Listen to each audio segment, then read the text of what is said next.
내가 늘 의지하는 예수, 나의 상처 입은 심령을 불쌍하게 여기사 위로하여 주시니 이쁘신 나의 좋은 친구. 내가 의지하는 예수, 나의 사모하는 친구, 나의 기도 들으사 응답하여 주시니 이쁘신 나의 좋은 친구. 주의 손 의지하고 살 때 나를 해할 자가 없도다. 주님 나의 마음을 크게 위로하시니 이쁘신 나의 좋은 친구. 내가 의지하는 예수, 나의 사모하는 친구, 나의 기도 들으사 응답하여 주시니 이쁘신 나의 좋은 친구.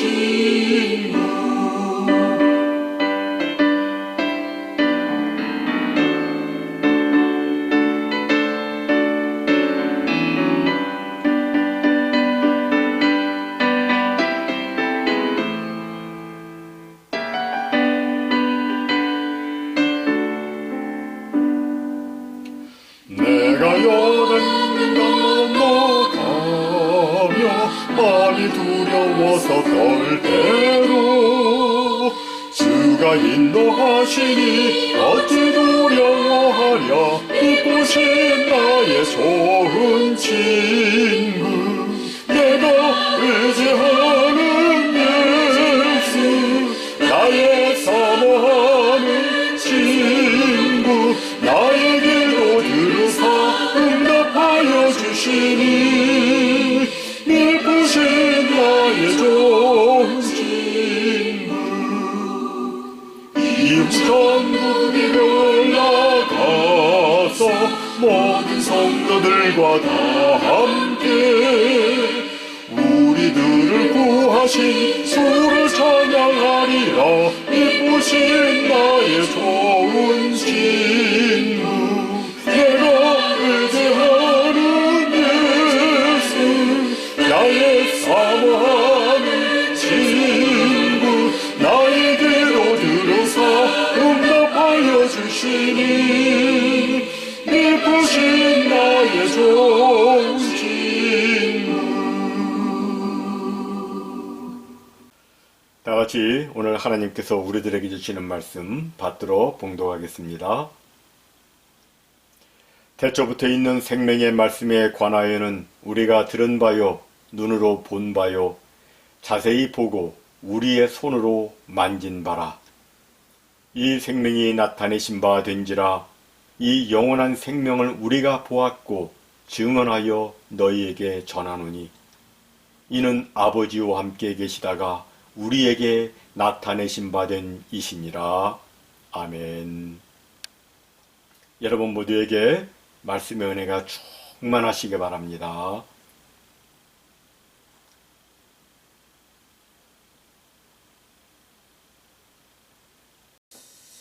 지난주까지 우리는 전도서 말씀을 살펴보았고요. 이번 주부터는 요한일서를 살펴보며 은혜를 함께 나누고자 합니다. 우리가 아는 대로 이 요한일서는 사도 요한이 기록했습니다. 사도 요한은 요한복음, 요한서신, 그러니까 요한 1, 2, 3서, 그리고 요한계시록을 기록했습니다.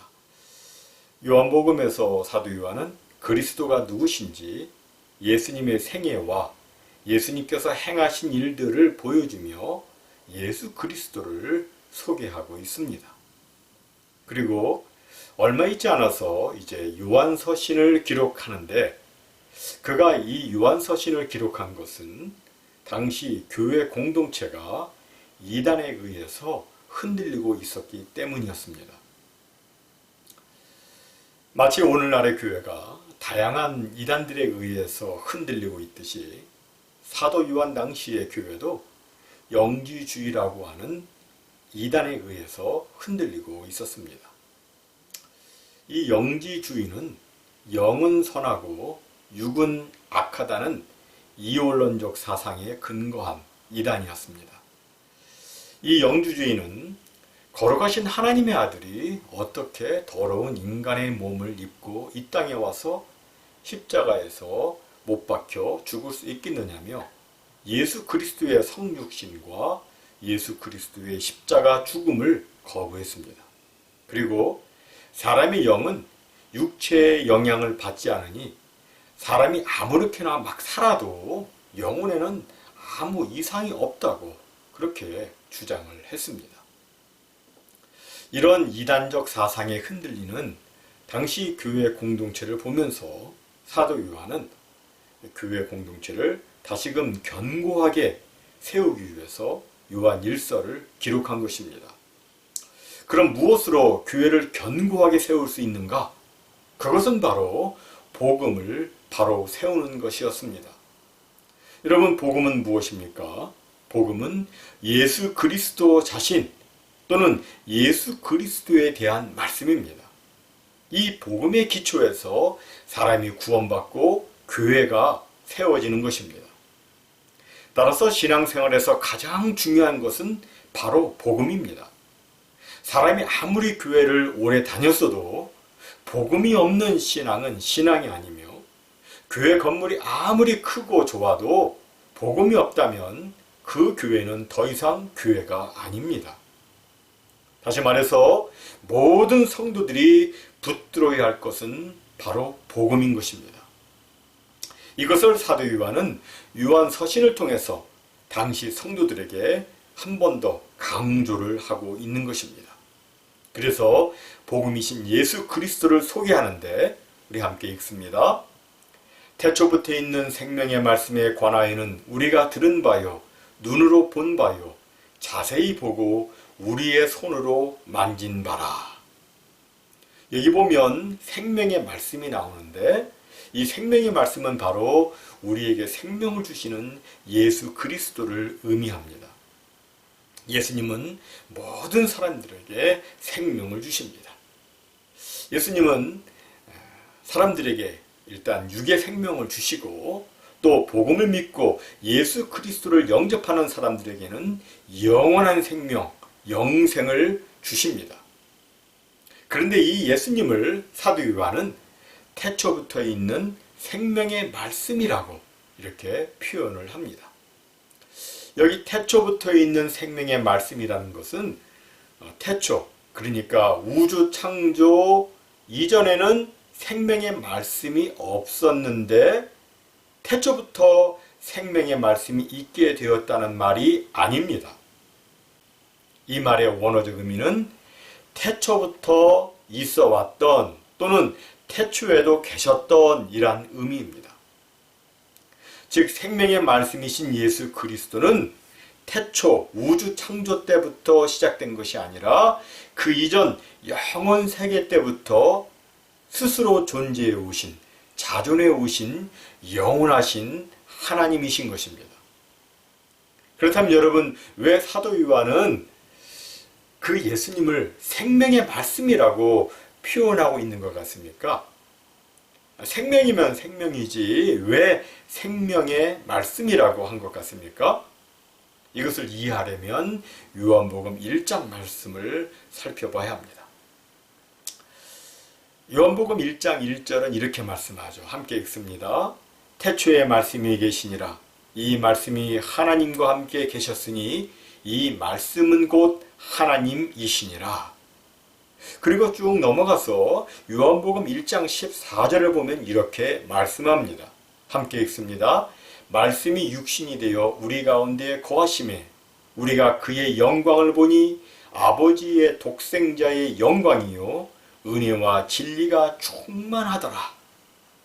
여기서 사도 요한은 예수 그리스도를 말씀이라고 표현하고 있습니다. 그럼 왜 사도 요한은 예수 그리스도를 말씀으로 표현했을까요? 여러분, 왜 예수님은 말씀이라는 별명을 가지고 계신 것일까요? 그 이유를 이렇게 설명하면 좋을 것 같습니다. 우리는 말을 함으로 의사소통을 합니다. 말은 사람의 마음과 생각과 뜻을 전달하는 역할을 합니다. 제가 지금 여러분들에게 말을 하고 있는데 제가 하고 있는 말은 제 속에 있는 신앙과 생각과 그리고 성경에서 깨달은 것들을 전달하고 설명하는 역할을 하고 있습니다. 다시 말해서 말 혹은 말씀이라고 하는 것은 무언가를 설명하고자 하는 설명용 도구인 것입니다. 이것을 예수님에게 적용을 하자면 예수님을 말씀이라고 부르는 것은 바로 예수님이 무엇인가를 설명하는 역할을 하고 있기 때문입니다. 그럼 예수님은 과연 무엇을 설명하고 계신 것일까요? 과연 누구를 설명하고 계신 것일까요? 예수님은 바로 하나님을 설명하고 있습니다. 우리 인간은 아무리 애를 써도 하나님을 볼 수 없고 하나님을 알 수 없습니다. 아무리 애를 써도 하나님이 누구신지를 알 수 없고 또 생명 되신 하나님께 나아갈 수 없습니다. 그래서 예수님께서 친히 육신을 입고 이 땅에 오셔서 하나님이 누구신지를 설명하시고 하나님께 나아가 생명을 얻을 수 있도록 하셨습니다. 여러분, 예수님은 하나님이십니다. 예수님을 알면 하나님 아버지를 아는 것이고 예수님을 모르면 하나님 아버지를 모르는 것입니다. 우리가 요한복음 14장 7절에 보면 예수님은 이렇게 말씀하십니다. 너희가 나를 알았더라면 내 아버지도 알았으리로다. 이제부터는 너희가 그를 알았고 또 보았느니라. 그러자 제자 빌립이 말합니다. 주여, 아버지를 우리에게 보여주옵소서. 그리하면 족하겠나이다. 그러자 예수님이 뭐라고 말씀하십니까? 함께 읽습니다. 예수께서 이르시되 빌립아, 내가 이렇게 오래 너희와 함께 있으되 네가 나를 알지 못하느냐? 나를 본 자는 아버지를 보았거늘 어찌하여 아버지를 보이라 하느냐? 무슨 말씀입니까? 예수님 자신이 곧 하나님 아버지를 나타내 보여주고 있다는 것입니다. 여러분, 예수님을 보았으면 하나님 아버지를 본 것이고 예수님을 알면 하나님 아버지를 아는 것입니다. 예수님은 하나님 아버지를 그대로 나타내 보여주셨습니다. 이것을 사도 요한은 예수님은 말씀이시다라고 표현을 하고 있는 것입니다. 여러분, 예수님을 통하지 아니하고서는 하나님을 알 수 없습니다. 예수님을 통하지 아니하고서는 하나님 아버지께로 갈 수도 없습니다. 예수님을 통하지 않고는 영원한 생명을 얻을 수 없습니다. 예수님만이 아버지께로 갈 수 있는 길이고 예수님만이 아버지를 알 수 있는 진리이고 예수님만이 영원한 생명인 것입니다. 오늘날 과학이 아무리 발달하고 사람들의 지식이 아무리 대단하다 할지라도 그것 가지고서는 하나님을 알 수 없습니다. 아무리 만물의 근원을 연구하고 탐구해도 예수님이 없으면 하나님은 오리무중입니다. 아무리 사람이 철학적으로 탐구하고 추적해도 예수님을 통하지 않고서는 하나님의 개념은 불투명합니다. 하지만 예수님을 통하면 하나님을 알 수 있습니다. 이 예수님을 사도 요한은 직접 보았고 직접 그의 음성을 들었고 자세히 또 살펴보았고 그리고 손으로 만져보았습니다. 물론 사도 요한도 처음에는 예수님이 하나님의 아들 그리스도이시라는 것에 대해서 의심이 갔습니다. 과연 예수님이 하나님의 아들이신가? 긴가민가 했습니다.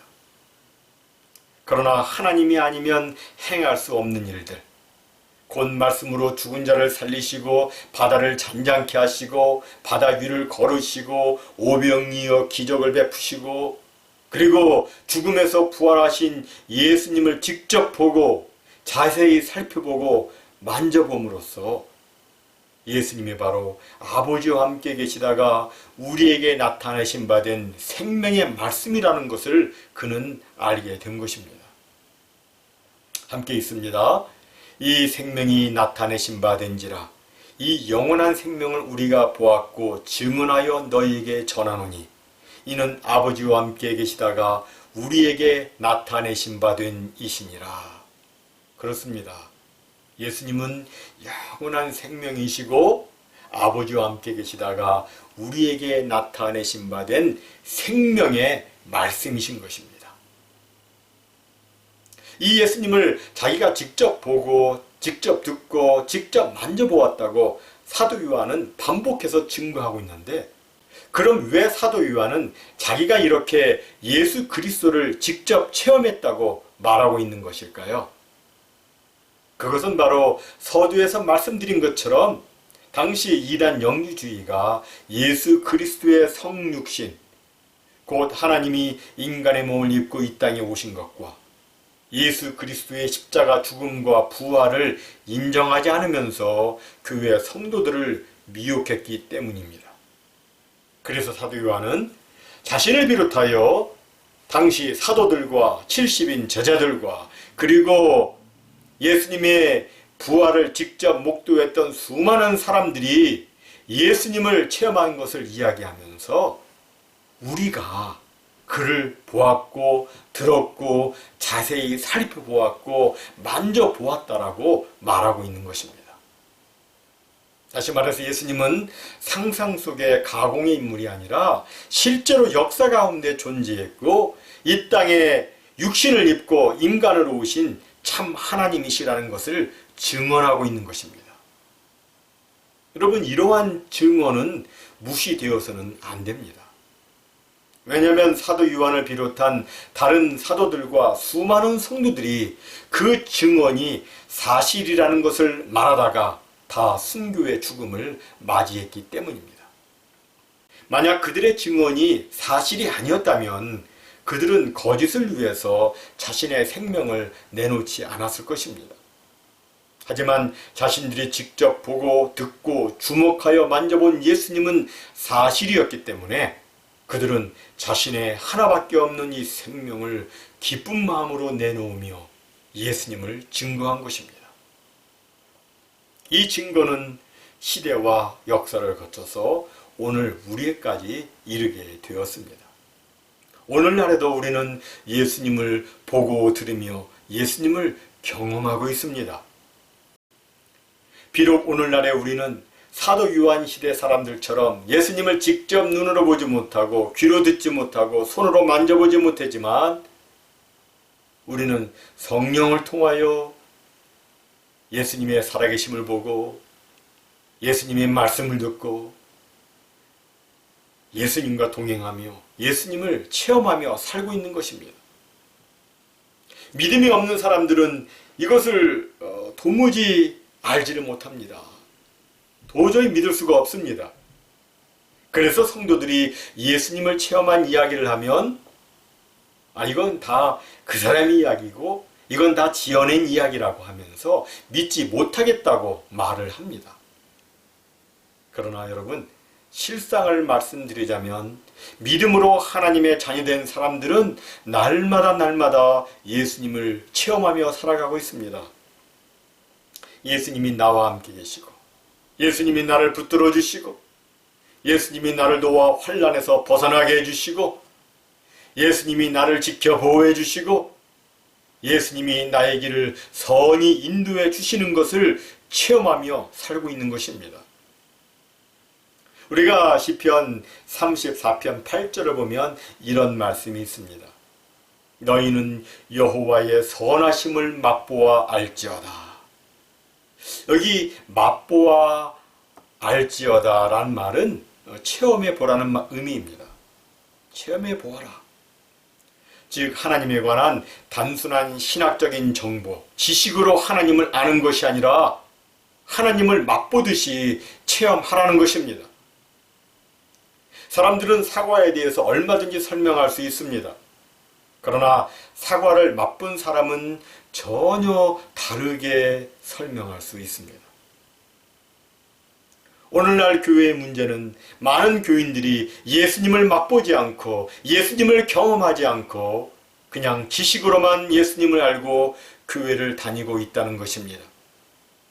저는 이것이 우리의 신앙과 교회를 무기력하게 만들고 우리의 삶에 진정된 변화를 갖지 못하게 하고 또 우리로 하여금 영적 침체를 일으키게 하는 가장 중요한 요인이라고 생각합니다. 여러분, 신앙생활은 단순히 지식으로 하는 것이 아닙니다. 이런 신앙은 얼마 가지 못합니다. 진정한 신앙생활은 영원한 생명 되신 예수 그리스도를 체험하는 것입니다.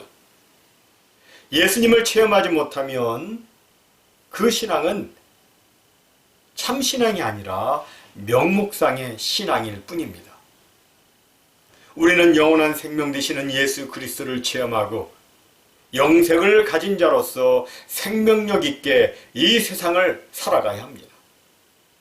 이것을 사도 요한은 요한복음 17장 3절에서 이렇게 표현을 합니다. 함께 읽습니다. 영생은 곧 유일하신 참 하나님과 그가 보내신 자 예수 그리스도를 아는 것이니이다.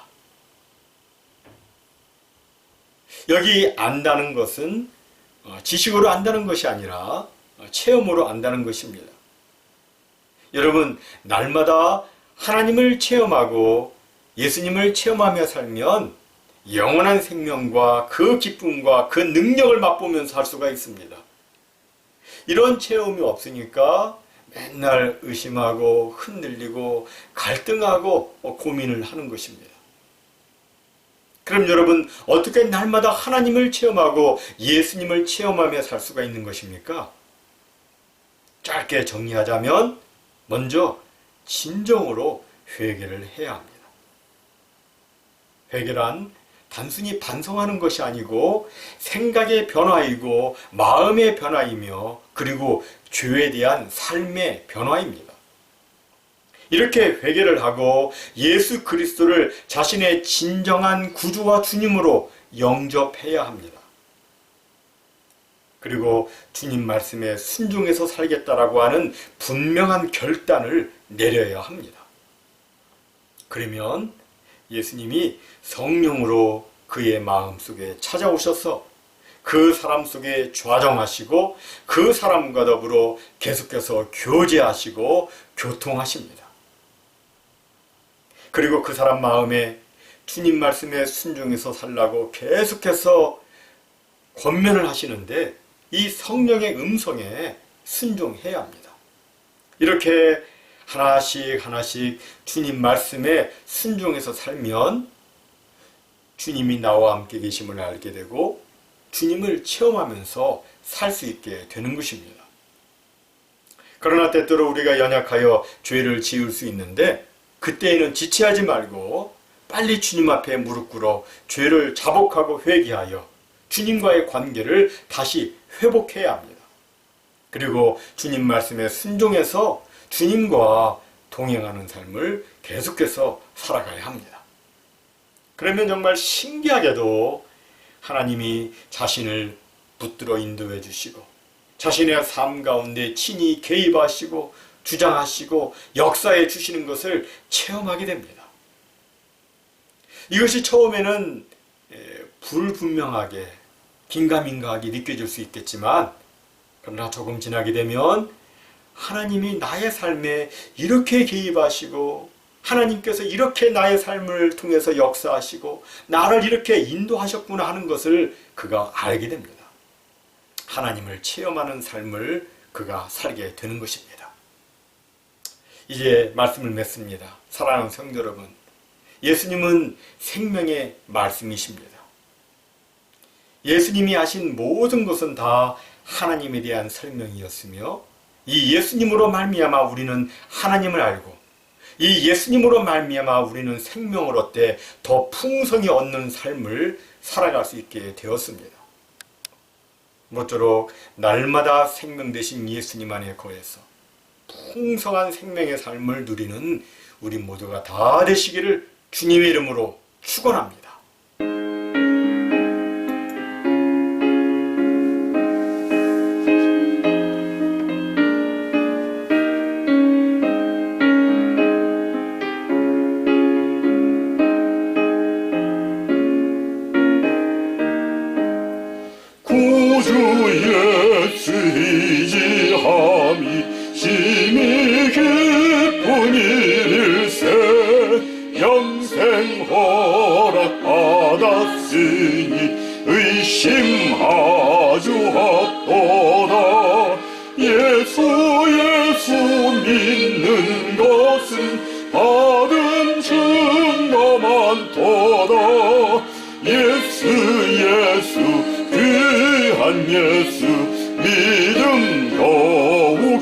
주소서. 구주 예수 의지함이 심히 기쁜 일일세.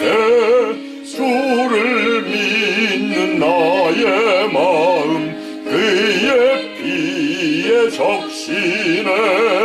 예수 믿는 것은 다른 증거 많도다.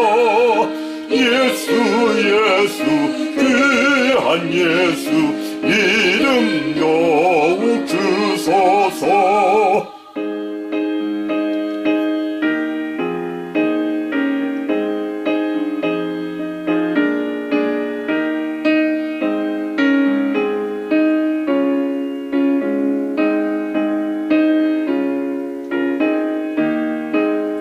구주 예수 의지하여 죄악 벗어버리네.